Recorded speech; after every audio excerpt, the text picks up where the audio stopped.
Alright, today we'll continue preparing for the ORC Microbit challenge. Last time we discussed a couple ways to create melodies in Microbit. Today we'll talk about other challenge requirements. One of them is creating a custom icon for a melody. This can be easily done through the show LEDs block here. Keep in mind that the icon must be unique and it doesn't look like the 4D predefined icons available in this show icons block. Ideally, it needs to reflect a theme of the song. For example, for Jingle Bells, a snowflake icon may be a good option. Here, I'm going to draw it.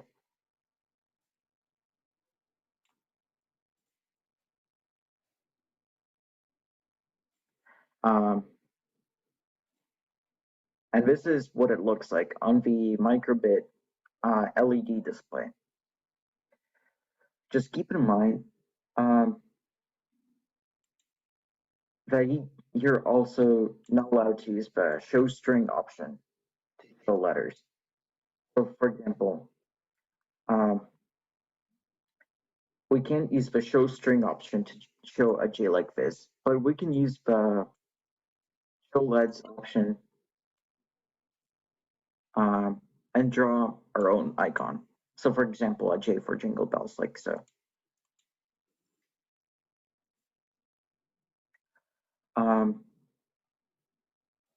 Don't forget to describe your choice in the report for your icon. Otherwise, it may not be clear for judges.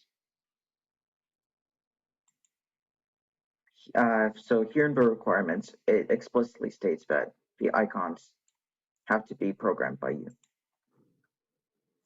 So let's look at this icon code in JavaScript. The icon is a string that has 5 lines and 5 columns that consists of 3 types of characters. Spaces, which are ignored by the system. Dots correspond to the LED off state, so like here. And hashtags correspond to the LED on state, like in here. Let's create 3 icons for the songs that we made last time. I would keep the snowflake for Jingle Bells, and we can remove this. For Astronomia or Coffin Dance, we can create a spaceship, like so. And for Mary Had a Little Lamb, we can try to make a lamb, like so. You may remember that in one of the previous lessons, we discussed 3 ways of switching icons. The first one was using if-else statements. The second one was using switch case blocks, and the last one was using arrays. The program that we used for the if-else blocks was the following, like in here. So here we declare a variable called I and set it to 0. Then when the button A is pressed, we call this event handler.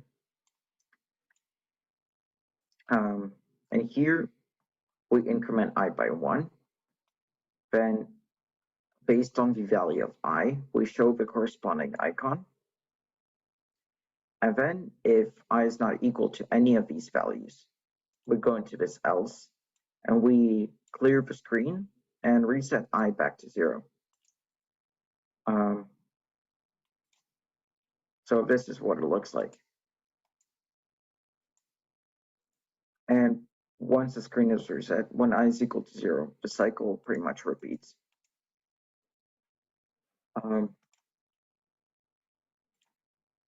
This is what it looks like in blocks. So when button A is pressed, I is changed by 1. Then we compare I to these 4 values, and for each value, there's its own icon. And now if it's not equal to any of these values, then the screen is cleared and I is reset to 0. We are going to use this way to display icons in today's session. Let's try to change this program so that it can be used for the challenge. First of all, we need to decide what buttons we will use and what features they'll represent. The logo button here looks like the power button,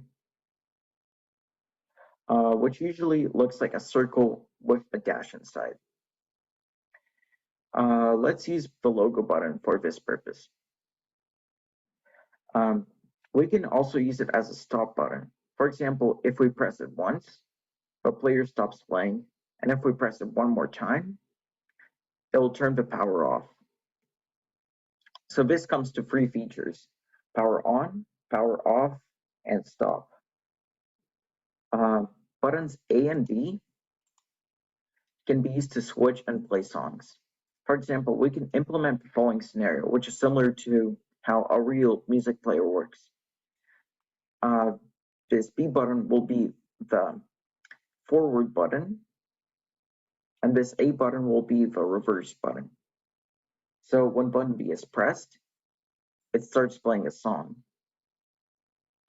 And when button B is pressed one more time, it switches to the next song forward and starts playing it. When button A is pressed, it starts playing the current song from the beginning. And when button A is pressed one more time within 1 second, it switches to the previous song in the list. This comes to another 4 features. With increase and decrease volume features, it comes to 9 features in total, which is much more than the 2 features required by challenge rules. So in here, this is what the onLogo event handler looks like. And here I'm going to add the onButtonPressed event handler. And we're going to move these icons temporarily into the onButtonPressed event handler. And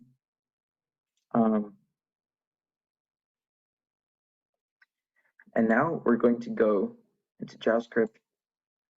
We can actually get rid of code in here as well. And in JavaScript, in order to implement this scenario, we need to add 3 variables.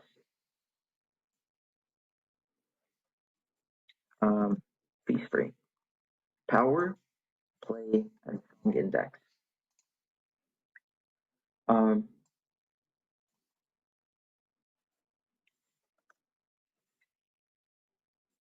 And here, this is the code for the event handler. And what it does is, power by initially is false. So the first time we click it, power is not true, so it does not do this code. But then it goes into this else, and so it sets power to true, and then shows the small square icon. And when we press it again, power is true this time.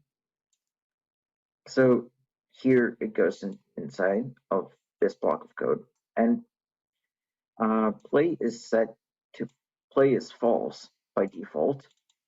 So it's not going to do this code. It's going to go into this else, and it's going to set the power to false, set the song index to 0, and then clear the screen. And we can do it a few more times to make sure that it works. And so this is what it looks like in blocks. So when the logo is pressed, if power is true, then it goes into this if. So if play is true, it will set play to false, stop all the sounds, and then show the small square icon. If play is false, then it'll set power to false, set song index to 0, and clear the screen. And if power is not true, then it'll set power to true and show the small square icon. Then we need a function that will control play, forward, and backward events. And we need this function to be called when button A is pressed and when button B is pressed. We can actually create functions in block mode by clicking Advanced, Functions, and then Make a Function. And here we're going to name our function Play Control.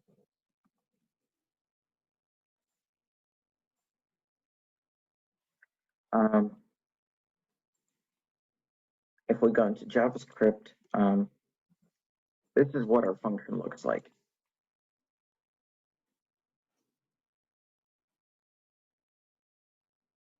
Now, I'm going to copy code into it. And so in here, we set play true when this function is called. And then, based on the song index, we show our free icons. So when song index is 0, it'll show jingle bells. If song index is 1, it'll show our spaceship icon. And if song index is 2, then it'll just show our lamp icon. Now, this is what it looks like in blocks.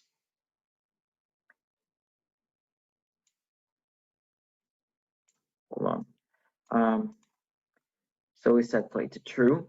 Then we have this if-else block to check the value of a song index. And based on the value, it shows the corresponding icon. Now, here we can delete these icons from this button B event handler. And now, in the same way as we made an event handler for the power button, we can make an event handler for the B button, like so. Now, when the button B is pressed, if power is true, it will increment the song index, so increase it by 1. But then if, let's say we're playing the third melody, our Mary Had a Little Lamb melody, then when the song index is incremented, it becomes free.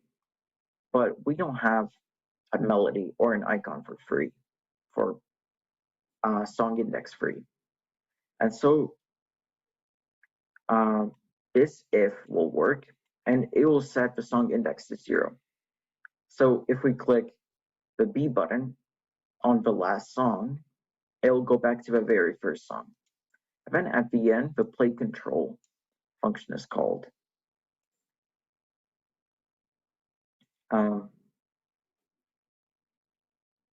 Here, I'll move it like this.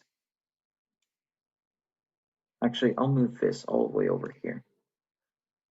And now, when button B is pressed, if power is true, change song index by 1. Song index is greater than 2, then it will set song index to 0. And then it will call the play control function.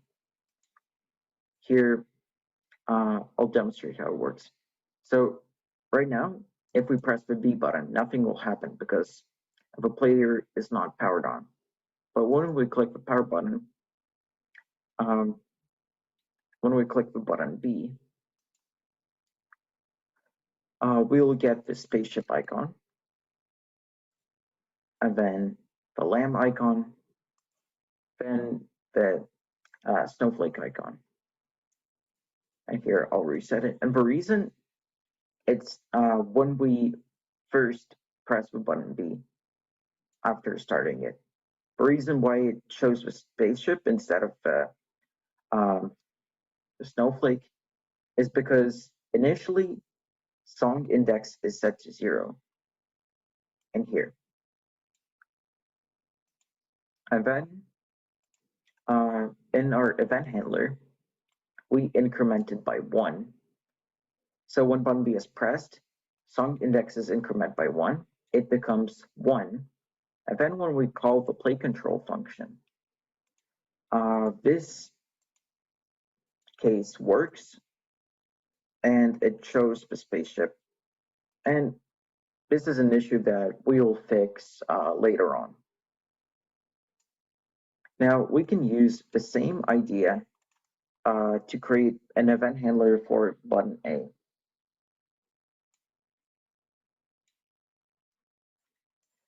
Like so. So this is really similar to the event handler for button B. So if power is true, we decrement the song index. But here, if song index is less than 0, so we're on the very first melody, and then we try to play the previous melody. Song index will be -1, but we don't have a melody or icon with song index -1.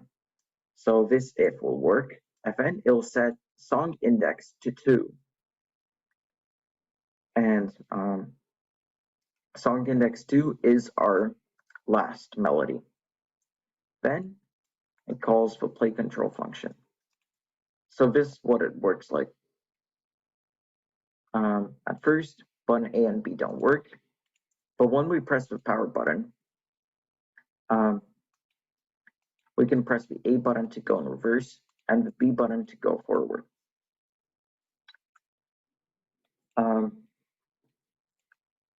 So here is what it looks like in blocks. Hold on.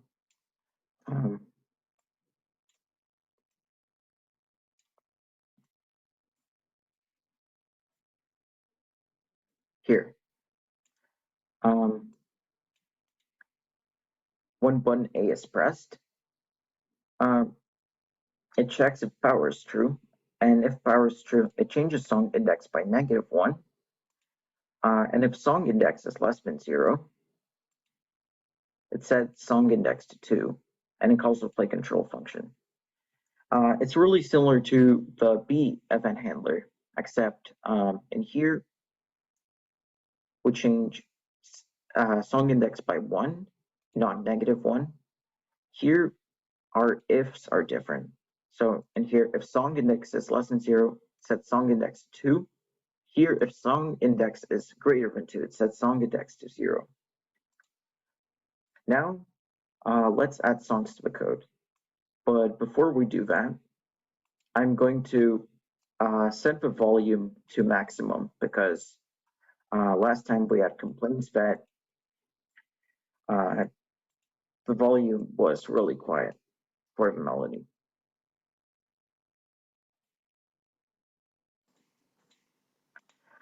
Like so. And now we're going to go into JavaScript.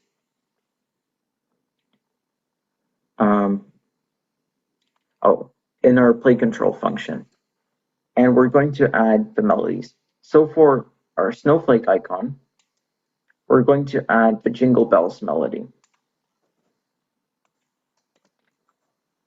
Like so.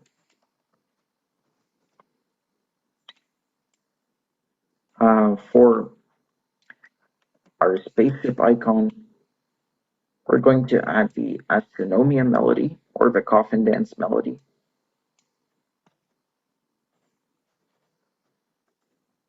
Like so.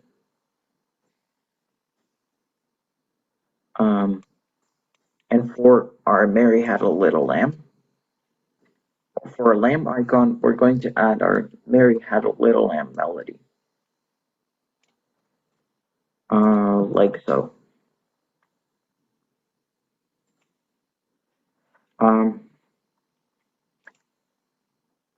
Now, when we turn on our music player and we click button B, we should hear our melody.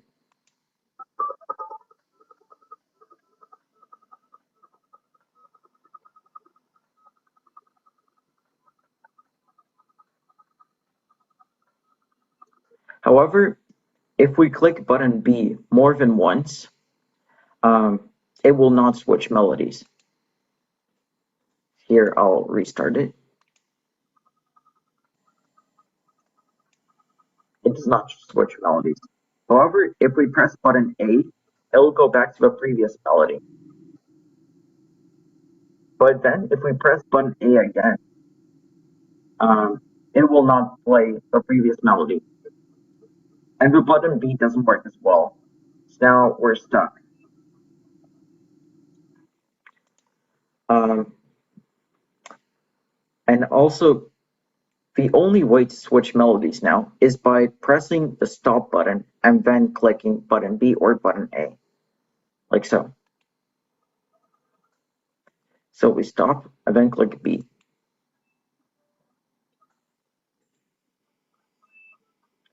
Same with button A.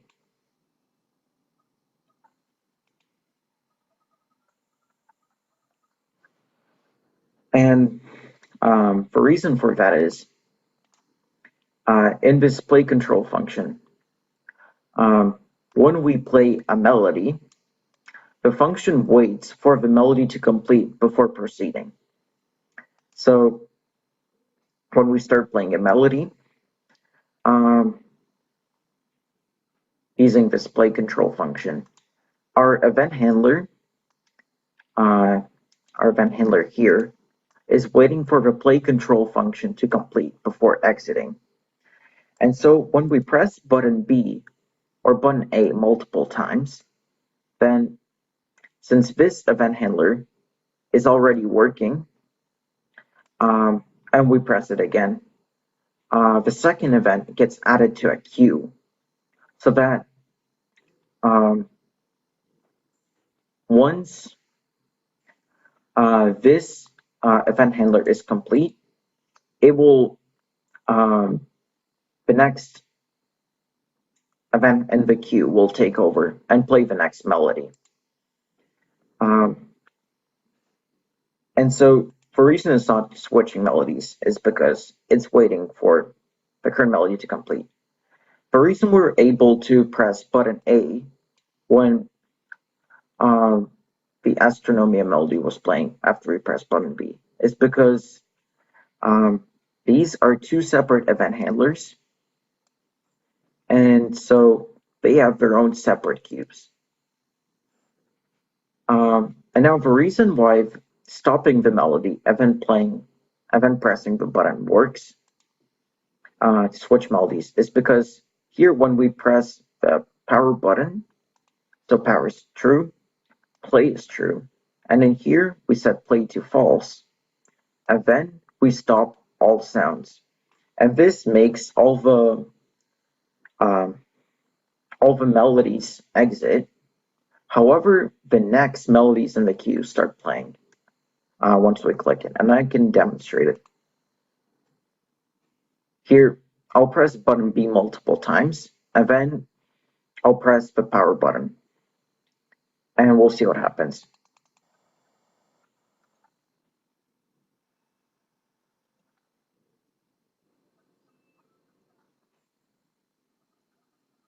So here, it's going into the next melody in the queue, and now the queue ended. And same goes for the A button.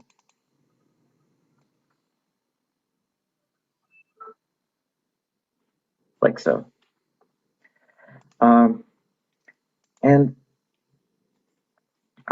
ideally, what we would do is we would have our event handlers here start this function and make it play the melody, but not wait for it to complete before exiting and going to the next event in the queue.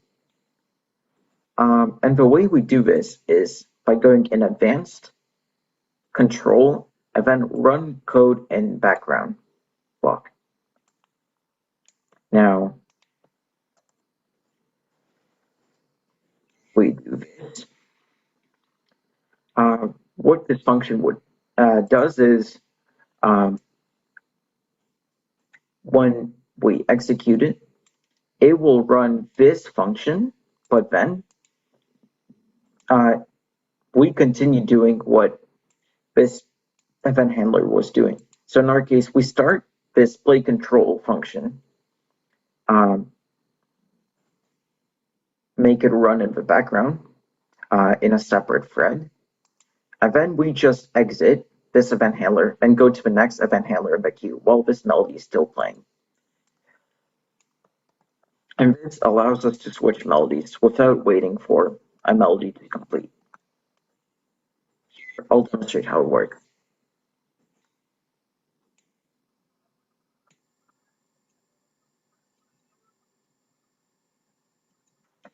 And now we can switch melodies without waiting for them to complete and without them in a queue. We can actually do the same with the A button.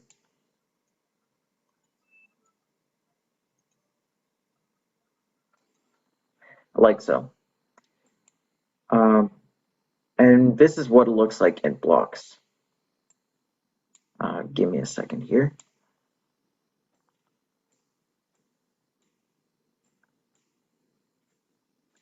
You'll notice that the control.inBackground block is grayed out. And that's because the control.inBackground block here in the block mode looks like this. So here it doesn't have the little indent, which allows it to be put inside of other blocks. And because of that, it's grayed out when we actually put it inside of this if else block. This is another limitation of microbit, but even though it's grayed out, it works. Here, I'll demonstrate.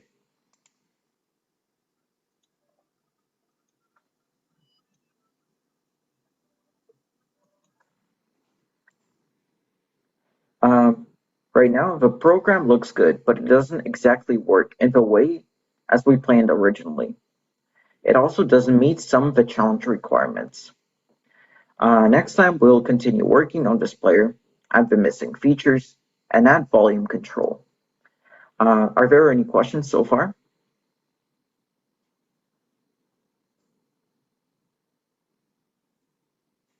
Okay, then that's it for today. Thank you for watching, and I'll see you next Sunday.